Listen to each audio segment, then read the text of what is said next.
In front of friends, my husband claimed he settled for me, I packed my bags, and now he's asking me to forgive him. It was the kind of evening that was supposed to be perfect. A gathering of friends at our favorite restaurant to celebrate our 3rd anniversary, the kind of milestone that should have been filled with laughter, love, and toasts to the future. Instead, it became the night my world came crashing down. I had spent hours getting ready. My hair was curled just right, my dress fit perfectly, and I had even taken the extra time to pick out a pair of earrings Ethan had once said he liked on me. I felt good. I felt seen. But by the time we sat down at the table, surrounded by our closest friends, I could already sense something was wrong.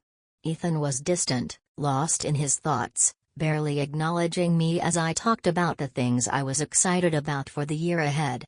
We had been through so much in the past 3 years, but nothing prepared me for the words that came out of his mouth when everyone was finally settled in and the drinks were flowing. "So," Ethan said, his voice breaking through the chatter, "it's crazy to think we've been together for 3 years. Honestly, though, I never really thought I'd settle down this soon." The words hit me like a slap. It wasn't even the phrase "settle down" that got me. It was what followed. "I mean, I love Claire," he said, glancing over at me with an awkward smile. "But if I'm being honest, I think I kind of settled for her. You know, like, it just kind of happened. I was ready for the next step, and Claire, well, she was there. So, here we are." There was a beat of stunned silence. I couldn't breathe.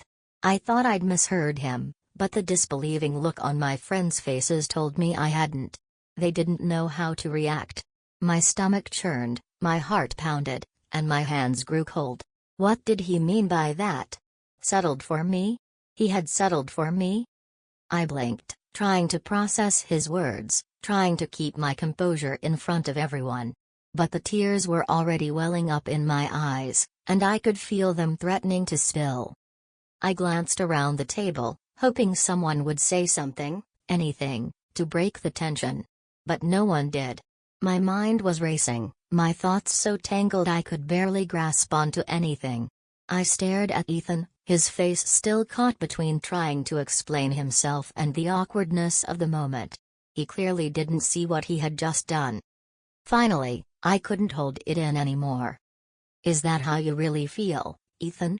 My voice cracked as I spoke, and the room fell silent. Everyone turned to look at me, and I could feel the weight of their gazes. But all I could focus on was him. Ethan shifted in his seat, running his hand through his hair. "Look, I didn't mean it like that," he said quickly, his voice defensive. "It's just that, you know, life happens, and sometimes you end up with someone you weren't expecting.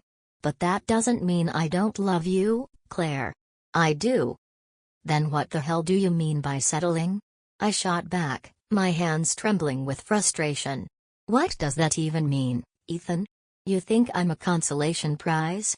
Some next best thing?" "No, that's not what I meant," he said, his voice quieter now, but I could see the discomfort in his eyes. "I just mean, I wasn't looking for someone like you, but I ended up with you, and it works. I mean, we're good together, right?" I could barely breathe. The table felt like it was spinning. I felt a wave of nausea rise in my stomach, and I pushed my chair back as I stood up. My voice was barely above a whisper as I spoke, my throat tight with emotion. "I can't believe you just said that. You settled for me?" "Claire, please," Ethan started, standing up too. "I didn't mean it like that, I swear. I was just trying to explain myself. You know how I am, I don't always choose the right words." I shook my head, the tears now starting to fall. "No. No more excuses. You just made me feel like I'm not even good enough. That I'm just the person you ended up with because you had nowhere else to go." My voice cracked, the sting of his words so fresh I could barely think straight. I turned to the others at the table, my eyes blurry. "I think I need to go." Everyone was silent. No one moved, no one spoke up. It felt like I was walking away from everything I had once believed to be true about us. Ethan didn't stop me as I grabbed my purse and made my way to the exit. But I could hear his voice, calling my name behind me, the desperation clear. "Claire, please. Don't leave. I didn't mean it. I swear." But I didn't turn back. I spent the rest of the night at home, curled up on the couch with a glass of wine, trying to numb the hurt that was slowly consuming me. Ethan kept texting, calling, but I couldn't bring myself to respond. My mind kept replaying his words, "I settled for you." How could he say something like that? How could he look me in the eye after 3 years together and make me feel like I was the second choice? The words he had chosen, the way he had made me feel so small, there was no coming back from that. The next morning, I woke up to a barrage of messages and missed calls from Ethan. He was practically begging me to talk to him, to hear him out. But I wasn't sure I could. I had felt so seen when we first started dating. He had made me feel like I was everything to him. Now, I wasn't sure who he was anymore. I ignored his calls. I didn't even want to look at his texts. But the guilt started creeping in. What if I was overreacting? What if I had misunderstood him? But then, I thought of what he had said. "I settled for you." That phrase was like a poison, spreading through my thoughts. I couldn't shake it. By the time Ethan showed up at my apartment later that day, I was already packing my bags. I didn't know where I was going, but I couldn't stay here. Not with him. Not after everything he'd said. He knocked, his voice coming through the door, low and urgent. "Claire, please let me in. We need to talk." I stood still for a moment, my heart pounding. Then, I opened the door. He was standing there, looking guilty, eyes red-rimmed from lack of sleep. The moment he saw me, his expression softened. "Claire, I'm so sorry. I can't believe I said those words. I don't know what I was thinking. Please, I'm begging you, don't leave. Don't leave me." I looked at him, my heart shattering all over again. "You settled for me, Ethan. You made me feel like I was the last choice, the consolation prize. How could I stay after that?" "I didn't mean it that way," he pleaded. "I swear, I didn't. I love you, Claire. I've always loved you. I've just been afraid of failing you, of not being the man you deserve. And in my fear, I said the wrong thing. But please, believe me when I say I love you. You're not second choice. You're everything to me. I don't know how to show it." I stepped back, shaking my head. "I don't know if I can forgive you for this. How do you undo something like that? How do I just forget that you told me you settled for me?" He stepped closer, taking my hand gently. "You don't have to forgive me right away. I just need you to know that I'm willing to do whatever it takes.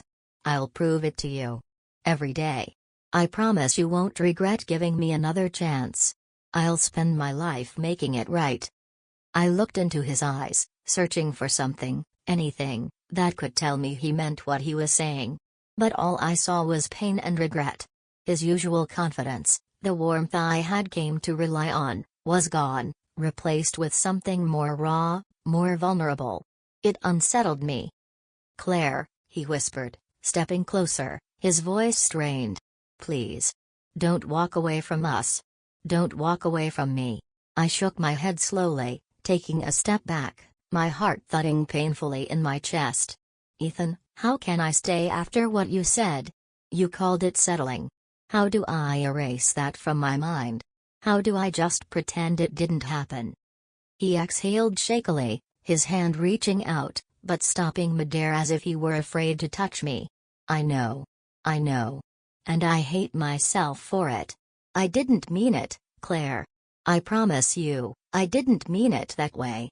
I was just scared. And stupid." "Scared? Of what? Of me? Of us?" My voice trembled, frustration and hurt clawing at my throat. "You said that I was someone you just ended up with. That I wasn't even who you wanted. How could you ever think I would be okay with that?" "I didn't know how to say it," he continued, his words now coming out in a rush. I've been so afraid of being vulnerable with you, of letting you see that I'm not perfect. But I need you to understand, that night, those words, they didn't reflect how I feel about you. They were a mistake. A huge mistake. I took a deep breath, closing my eyes for a moment, trying to steady myself. Do you even know what you're saying, Ethan? Because every time you say something like this, I hear one thing: I wasn't enough for you. And that is tearing me apart. You're wrong, he whispered, his voice breaking. You've always been enough. You're more than enough. You're everything to me, Claire. Everything I never thought I needed until I had you. I stood there, frozen, trying to process his words. It wasn't that I didn't want to believe him. I did. My heart screamed at me to believe him. But how could I ignore the sting of his earlier words? Settled. That word kept echoing in my mind, tainting everything he was saying now. Then why did you say it, Ethan? Why did you say you settled for me? How do I just erase that? I asked, my voice barely above a whisper. I was trying to explain something I didn't understand myself, he said, his eyes filling with regret. I was afraid that if I admitted how much I loved you, how much I needed you, that I'd lose you. I was terrified of not being good enough for you, and in my panic, I said the worst thing I could have said. My hands were shaking now, and I crossed my arms over my chest, trying to hold it together. And now you're telling me you love me? After everything? After that? How do you think I can just accept that? How do you expect me to believe you when you made me feel like I wasn't even your first choice? He moved closer, his hand brushing against mine as if testing whether I would pull away. Because, Claire, I chose you. I've chosen you every day since we met. You might have been right about one thing: I was scared. I was scared to admit that I was in love with you. But I am, Claire. I am. And I will spend every day for the rest of my life trying to prove it to you. I closed my eyes, a tear slipping down my cheek. I want to believe you. I do. But right now, I don't know if I can. I wiped my eyes, feeling the weight of my own sadness pressing down on me. What if I'm not strong enough to forgive you for this? What if I can't look past those words you said? What if it changes everything? It doesn't have to change everything, he said urgently, reaching for my hand again. This time, I didn't pull away. I'll do whatever it takes. If it means showing you every day how much you mean to me, then I'll do it. I'll prove to you that I made a mistake, and that you've always been my one, the person I want in my life. I swear to you, Claire, I love you more than I can put into words. My chest tightened, my emotions raw and untamed. You love me? I asked softly, meeting his eyes again, this time searching for the truth in them. I do, he whispered. I love you more than I ever thought I could love anyone. Please don't walk away from me. Don't walk away from us. For a long moment, I stood there, frozen, fighting with myself. A part of me wanted to run, to gather my things and leave before I got hurt any more than I already had. But another part of me, the part that still loved him, wanted to forgive him, to believe him, to let him show me that he meant what he was saying. I looked at him, the man I had once thought was everything to me, the man who had made me feel so special in the beginning, but who had now made me question everything. Could I really walk away from him after everything we'd shared? What if I need space? What if I need time to think about this? I asked, my voice shaky. He nodded immediately, his face softening with understanding. I'll give you all the time you need. I'll wait for you, Claire. But please, don't say it's over. Please don't walk away from us for good. I'll prove to you that I meant everything when I said I love you. I took a step back, swallowing the lump in my throat. I don't know what I want right now. But I can't just pretend everything is okay. I need to figure this out. I need to figure out if I can forgive you, and if I can trust you again. I understand, he said, his voice barely above a whisper. I know I don't deserve your trust right now, but I will spend every day trying to earn it. Please, Claire. Don't give up on us. I took a deep breath, looking down at the floor before meeting his gaze once more. I'm not giving up, Ethan. I just need time to heal. I need time to think. He nodded solemnly. Take all the time you need. I'll be here, Claire. I promise. And with that, I turned and walked out of the room, leaving him standing there, still looking broken. My heart was in pieces, torn between love and hurt. But one thing was clear, I wasn't ready to walk away completely. Not yet. But I also couldn't pretend it didn't hurt. And I wasn't sure how much more of the hurt I could take. So, for now, I walked away. Not forever, but enough to find myself again. Enough to find the strength to forgive him, or to decide if I could even try.